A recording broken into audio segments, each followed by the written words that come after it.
금융 소외 없는 따뜻한 세상을 지향하는 서민금융연구원은 2020년에 보이스피싱 등 전기통신금융사기 예방 프로젝트를 시행하였습니다.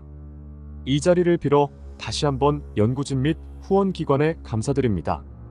정보통신기술의 발달은 물리적 제약을 해소하고 생활의 편리함을 가져왔지만 전기통신금융사기라는 신종범죄를 낳게 되었고 2006년 보이스피싱 형태로 국내에 처음 발생한 이래 여러 형태로 결합 진화하면서 서민생활 위협과 심각한 사회 문제를 야기하는 대표적 민생침해 범죄가 되었다.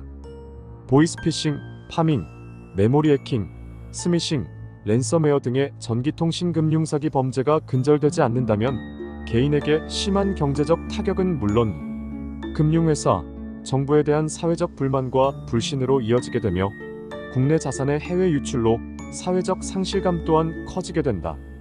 서민금융연구원은 2020년에 디지털 범죄는 디지털로 잡는다라는 기조로 보이스피싱 척결 위한 노피싱 대책 연구를 본격적으로 진행하였다. 연구의 목적은 첫째, 국내외 전기통신금융사기 현황 및 대응 방안에 대한 관련 연구 고찰을 통해 현행 법률과 제도 및 기술적 조치 등의 미비점을 파악. 둘째, 국내 전기통신금융사기 실태 및 현황을 파악하기 위해 구조화된 설문조사와 심층 면접 조사를 실시로 현 상황을 보다 면밀히 분석.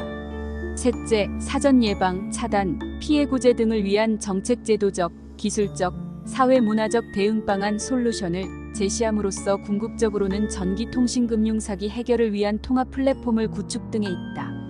이 연구는 선행연구 고찰, 국내 전기통신금융사기 실태조사 및 피해자 심층 면접, 예방 및 사후관리 방안, 마지막으로 통합 솔루션 구축 방안 등으로 진행하였다. 전기통신금융사기에 대해 전기통신을 이용하여 타인을 기망공갈함으로써 재산상의 이익을 취하거나 제3자에게 재산상의 이익을 취하게 하는 행위를 정의하였고 다양한 유형의 전기통신 수단을 사용한 사기수법을 참조하여 대출빙자형, 기관사칭형, 지인사칭형, 보상제공형, 자녀핸드지인, 협박형, 거래사칭형, 정보해킹형 등 7가지 유형으로 분류하였다. 해외 주요국의 사례로는 영국, EU, 일본, 미국 등의 피해 사례와 함께 제도적, 사회문화적 대응 방안에 대해 고찰하였다. 전국 성인 7,037명 중 피해 대상자 2,715명을 선정 설문조사를 실시하였다. 금융사기 유형 빈도로는 기관사칭형이 29.3%로 가장 많고 대출빙자형이 18.3%, 거래사칭형이 15.2% 순으로 나타났다. 자녀 및 지인 협박형이 가장 적은 것으로 나타났다. 또한 최근 3년간 금융사기 시도를 당했거나 피해를 입었던 총 건수에 대한 것으로 총 1건이 가장 높은 빈도를 차지하고 있었다. 피해액 금액을 보면 100만원 미만이 거의 50%로 가장 많게 나타났으며 500만원대 이상도 27%에 달했다.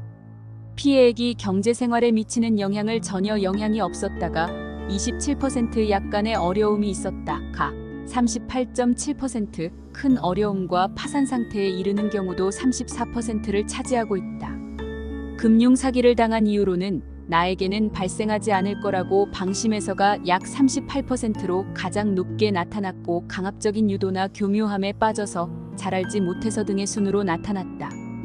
피해를 당한 후 삶을 보면 삶의 의욕이 없어졌다가 12.2%, 자살 충동을 느꼈다가 4%, 그리고 혼자 생활이 어려웠다가 4%로 충격이 컸음을 알 수 있다.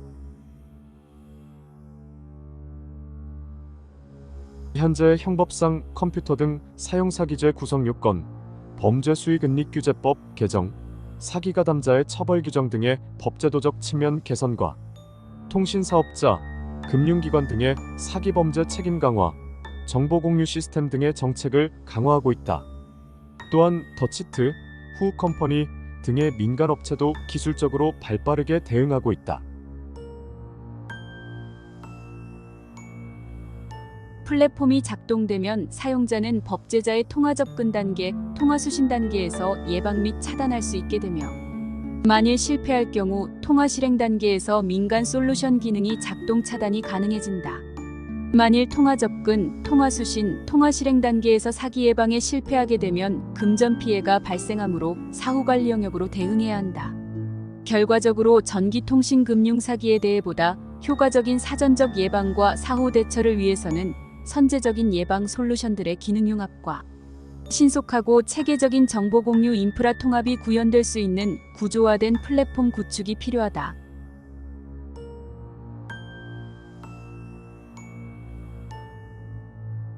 서민금융연구원은 금융소외 없는 따뜻한 세상을 꿈꾸며 서민금융의 건전한 발전에 이바지함을 목적으로 설립된 비영리 단체입니다.